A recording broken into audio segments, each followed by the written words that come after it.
Coalition airstrikes continue in Kobani against ISIS targets. Underground, ISIS fighters dig tunnels and trenches, hiding from the airstrikes as they battle opposition forces. In Aleppo, President Assad's forces have made their own advances, with punishing airstrikes against the U.S.-backed rebels. A two-front war in which the Secretary of Defense said one enemy was more lethal.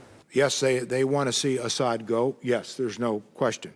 But the most absolute immediate threat to most of these people is ISIL and what ISIL is doing to their villages and to their families and their homes. The White House hoped to defeat ISIS in Iraq before pivoting to Syria and has been struggling to define its plan since the president admitted over the summer. We don't have a strategy yet. But worried Syrian rebels won't last against both ISIS and the regime, and under pressure from coalition allies, senior U.S. officials tell CNN the Obama administration is undertaking a, quote, vigorous assessment of whether ISIS can be defeated without a push for political change in Syria, including removing Assad from power. The White House pushed back. There's no formal strategy or review of our Syria policy.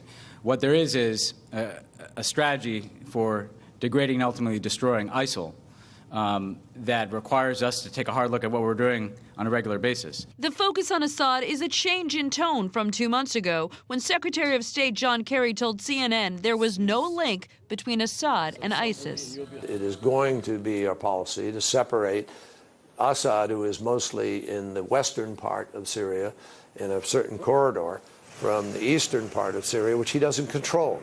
ISIL controls that part. And Assad will still remain the focus of attention of the moderate opposition. Now the U.S. is looking to speed up and expand a program to arm and train 5,000 Syrian rebels over the next year to battle ISIS and ultimately Assad.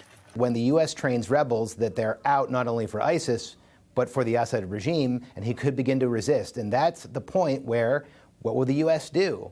Will they support those troops going inside of Syria, or will they let the Assad regime decimate them?